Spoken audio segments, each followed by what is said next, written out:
Yun, so kamusta mga kuys? So meron tayong video update na naman para sa Isuzu Bumpster issue na in-upload ko recently. Meron tayong part 1, meron tayong part 2. So ito is part 3.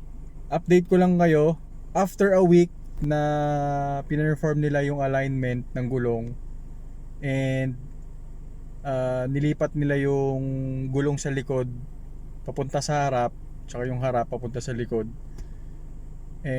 Within a week na yon, wala pa ako masyadong test drive na mabilisan, like mga abot ng mga 100 kilometers. Doon ko kasi malalaman kung merong vibration sa steering wheel. Kahapon, Monday, September 30, nag-try ako mag-test drive. So yun nga, di ako nagkakamali, meron siyang slight na steering wheel vibration. Hindi balance yung gulong galing sa likod.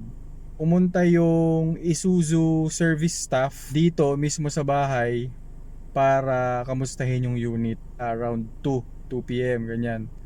So, kinamusta yung unit. Buti na lang nakapag-test drive ako kahapon at sinabi ko yung concern na merong vibration sa steering wheel pag umabot ng 100 kilometers. Nag-agree naman sila na i-test drive.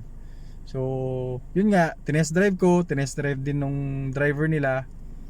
And yes, totoo ang chismis na merong steering wheel vibration. So, meaning, hindi talaga hindi balance yung gulong sa harap.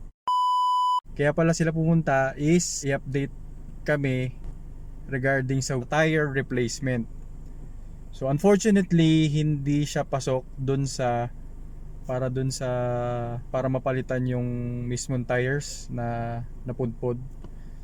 Kaya pinperform nilang nila yung alignment and yung paglipat ng gulong. So yun, as advice naman ni Isuzu Philippines na ano siya, na under observation until 30,000 kilometers. So yun, yung wheel balancing siguro baka isabay na rin sa change oil itong unit.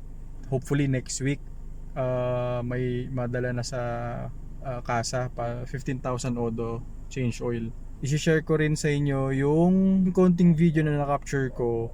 Hindi siya ganun kalakas pero kasi sa video hindi ko sure kung mapapansin talaga eh. Bago ko yan yung video, gusto ko pa rin magpasalamat sa staff ng Isuzu Pagbilao for visiting and obserbahan yung unit kung kamusta. After sales support and after sales service, sana tuloy-tuloy. Yun lang, and thank you. Please like and subscribe. Share nyo na rin. Bye bye.